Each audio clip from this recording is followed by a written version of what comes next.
नमस्कार, सुजस बुलेटिन में आपका स्वागत है। मैं हूं आपके साथ सालेहा। एक नजर हेडलाइंस पर। प्रदेश को मिल रही कॉन्स्टिट्यूशन क्लब की सौगात, मुख्यमंत्री जयपुर में कर रहे लोकार्पण।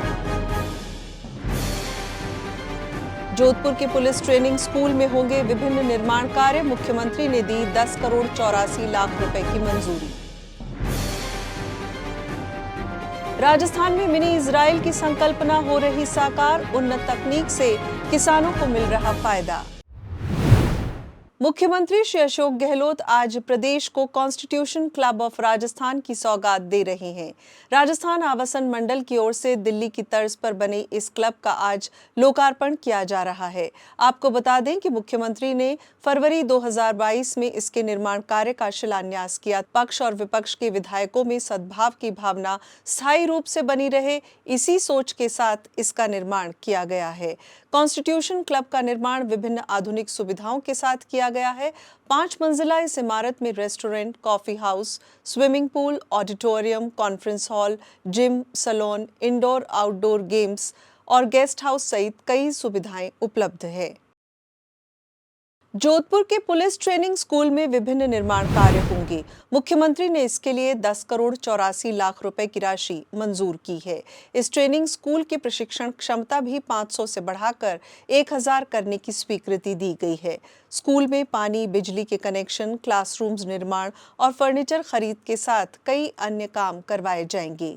मुख्यमंत्री की इस स्वीकृति से पुलिसकर्मियों की कार्यक्षमता और दक्षता में बढ़ोतरी होगी। प्रदेश के 30 राजकीय उच्च प्राथमिक विद्यालय अब उच्च माध्यमिक विद्यालयों में क्रमोन्नत होंगे। इन क्रमोन्नत विद्यालयों के लिए 390 नए पद भी बनाए जाएंगे। मुख्यमंत्री ने प्रदेश में शिक्षा व्यवस्था को और मजबूत बनाने के लिए ये मंजूरी दी है। हर विद्यालय के संचालन के लिए 13 पदों का सृजन किया गया है। इनमें प्रधानाचार्य, कनिष्ठ सहायक कर्मचारी के 1, अध्यापक के 2, वरिष्ठ अध्यापक के 6 पद शामिल हैं। श्री गहलोत की इस मंजूरी से विद्यार्थियों को प्राथमिक शिक्षा के बाद उच्च माध्यमिक स्तर की शिक्षा घर के नजदीक ही उपलब्ध हो सकेगी। मुख्यमंत्री ने प्रदेश के 6 जिलों के 8 स्कूलों में 11 नए विषय शुरू करने के प्रस्ताव को भी मंजूरी दी है। इन विद्यालयों में नवीन विषयों के संचालन के लिए स्कूल व्याख्याता का 1 पद सहित कुल 11 पद बनाए जाएंगे। इससे विद्यार्थियों को अपना पसंदीदा विषय स्थानीय स्तर पर ही चुनने का अवसर मिलेगा। अलवर के रामगढ़ के महात्मा गांधी राजकीय स्कूल में पंजाबी, बालोतरा के बायतू में भूगोल, भरतपुर के वैर में अंग्रेजी और इतिहास, इसी तरह भरतपुर के खावा में इतिहास, चूरू के राजगढ़ में गृह विज्ञान, जयपुर ग्रामीण के बगरू में इतिहास और हिंदी साहित्य, जमवा रामगढ़ में अंग्रेजी और गृह विज्ञान के साथ ही जैसलमेर के भणियाड़ा में गणित विषय शुरू करने की मंजूरी दी गई है। वन्यजीव प्रेमियों को आज जयपुर के गोविंदपुरा में जैव विविधता पार्क की सौगात मिली है। इसे जयपुर के स्मृति वन की तर्ज पर ही विकसित किया गया है। कृषि मंत्री श्री लालचंद कटारिया, नगरीय विकास मंत्री श्री शांति धारीवाल और वन मंत्री श्री हेमाराम चौधरी ने इसका लोकार्पण किया। ये वन क्षेत्र 100 हेक्टेयर क्षेत्र में विकसित किया गया है। यहाँ जीव जंतुओं और विभिन्न प्रकार की वनस्पतियों और पौधों की विविधता के साथ ही हरियाली प्रकृति प्रेमियों को आकर्षित करती है। इस वन भूमि को इको टूरिज्म के तौर पर विकसित किया गया है, जिसे पशु पक्षियों का संवर्धन और सुरक्षा होगी, साथ ही पर्यावरण संरक्षण में भी सहायता मिलेगी। मुख्य सचिव श्रीमती उषा शर्मा ने कहा है कि राजस्थान में मिनी इजराइल की संकल्पना साकार हो रही है।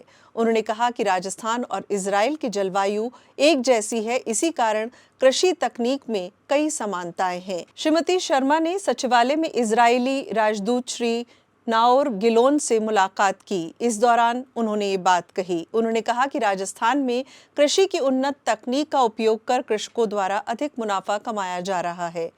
श्री गिलोन ने प्रदेश के मिनी इजराइल और अन्य नवाचारों की सराहना करते हुए इजराइल में लघु सिंचाई के क्षेत्र में हो रहे विकास कार्यों की जानकारी दी। उन्होंने राज्य में जल संरक्षण के बारे में भी अपने विचार साझा किए। मुख्य सचिव ने आशान्वित ब्लॉक कार्यक्रम की समीक्षा करते हुए संकल्प सप्ताह के आयोजन को लेकर विभिन्न दिशा निर्देश दिए हैं। आज सचिवालय में आशान्वित ब्लॉक कार्यक्रम के बारे में आयोजना विभाग की समीक्षा बैठक को संबोधित करते हुए उन्होंने कहा कि 3 अक्टूबर से 9 अक्टूबर तक संकल्प सप्ताह का आयोजन किया जाएगा, जिसमें राज्य के सभी 27 आशान्वित ब्लॉक में दिवसवार स्वास्थ्य मेले, पोषण मेले, स्वच्छता शिविर, कृषि महोत्सव, शिक्षा एक संकल्प, समृद्धि दिवस और समावेश समारोह का आयोजन किया जाएगा। उन्होंने सभी जिला कलेक्टरों को 30 सितंबर तक इसकी तैयारी सुनिश्चित करने के निर्देश दिए। खबरों का सिलसिला यूं ही जारी रहेगा, लेकिन उससे पहले देखिए ये संदेश। कलम कहां वो राजस्थान, उन्नति ढूंढते नए सोपान, प्रगति की है ये पहचान, जन हितैषी योजनाएं बनी वरदान, नए पंखों से नए अंकों की है ये उड़ान, गहलोत सरकार के हाथ में है जो कमान। है लौटने सबकी वहाँ बड़ी राजस्थान में रौनक, चौगुनी हो जी। युवाओं को उनके कौशल के अनुसार रोजगार के अवसर निरंतर मिलते रहे, इसी सोच के साथ शुरू की गई है राजस्थान कौशल समर्थ योजना। इस योजना में राज्य की महिलाओं और युवतियों को स्वयं का व्यवसाय शुरू करने या फिर रोजगार के नए अवसर प्राप्त करने के लिए आवश्यक प्रशिक्षण प्रदान किया जाता है। इस योजना में उम्मीदवार संबंधित विषय पर प्रशिक्षण प्राप्त करता है। इंदिरा महिला शक्ति कौशल समर्थ योजना राजस्थान कौशल आजीविका विकास निगम और महिला अधिकारिता निदेशालय के सहयोग से प्रदेश में चलाई जा रही है। इसके माध्यम से महिलाओं को परिधान, IT, लॉजिस्टिक्स, खुदरा, इलेक्ट्रॉनिक, स्वास्थ्य देखभाल, सौंदर्य, हस्तशिल्प और पर्यटन सहित कुल 35 क्षेत्रों में प्रशिक्षण दिया जाता है। इस योजना के तहत महिलाएं समाज में अपनी अलग पहचान कायम कर सशक्तिकरण की मिसाल बना रही हैं। अब तक 2035 महिलाओं को उद्यमशीलता का प्रशिक्षण दिया जा चुका है। इस योजना का लाभ उठाकर आज महिलाएं अपनी नई पहचान बनाकर सशक्तिकरण की मिसाल कायम कर रही है। आपको ये भी बता दें कि राज्य की महिलाओं को विभिन्न क्षेत्रों में प्रशिक्षण प्रदान करने के लिए जयपुर, टोंक, कोटा सहित कई जिलों में 33 कौशल प्रशिक्षण केंद्र स्थापित किए गए हैं। इनके माध्यम से स्किल डेवलपमेंट किया जा रहा है। और अब बात राजस्थान मिशन 2030 कॉन्टेस्ट के परिणाम की। आज के जारी परिणामों में पहले विजेता हैं किशनगढ़ रेनवाल की सरिता चौधरी। आपने राजस्थान में शिक्षा के क्षेत्र में बढ़ते कदम पर वीडियो बनाकर कई सुझाव दिए। शिक्षा रा क्षेत्र में आपरो राजस्थान लगातार आगे बढ़ रही है। आपरी सरकार इनी खातिर घना प्रयास व नवाचार कर रही है। यह प्रयास ने गति देबारी खातिर मैं कुछ सुझाव दे रही हूँ।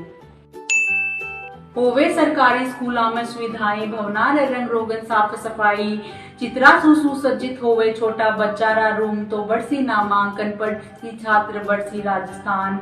इन्हीं खातिर आपा शहरी व ग्रामीण रोजगार गारंटी योजना रा श्रमिका ने लेवा काम में तो बढ़सी रोजगार।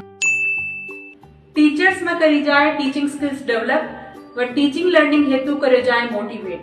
जीरे वास्ते विद्वान में क्रिएटिव शिक्षिका रा सहयोग सु ओरिएंटेशन प्रोग्राम करे जाए और बेहतर परिणाम देवारा शिक्षिका ने शिक्षा का क्षेत्र में अग्रिम देशारा भ्रमण हेतु भेजा जाए। 50,000 रुपए की राशि के साथ द्वितीय पुरस्कार प्राप्त किया है सिकंदरा दौसा के श्री हुकुमचंद सैनी ने। आपने गांवों में रोजगार के अवसर बढ़ाने को लेकर अपने सुझाव। आजकल लोग गांव से पलायन कर शहरों की ओर भाग रहे हैं। इसका मुख्य कारण है ग्रामीण क्षेत्रों में रोजगार की कमी। यदि ग्रामीण क्षेत्रों में रोजगार मुहैया करा दिया जाए तो ये पलायन रुक सकता है। इसके लिए मैं हुकुम सैनी राजस्थान सरकार को कुछ सुझाव देना चाहता हूँ। 2030 तक ग्रामीण क्षेत्रों की दशा सुधारने के लिए राजस्थान सरकार को ग्रामीण पर्यटन नीति घोषित करनी चाहिए। दूसरा सुझाव मेरा यह है कि प्रत्येक धार्मिक स्थल व ऐतिहासिक स्थल के पास के गाँव को अच्छी तरह रंग रोगन कराकर व पूरी सुविधाएं मुहैया कराकर उसको पर्यटन का दर्जा दिया जाए, जिससे कि उस गांव के लोगों को रोजगार मिलेगा और उनकी आय भी। तृतीय पुरस्कार के रूप में 25,000 रुपए की राशि से नवाजा जा रहा है सायला जालौर के श्री भालाराम को। सुजस बुलेटिन में फिलहाल इतना ही।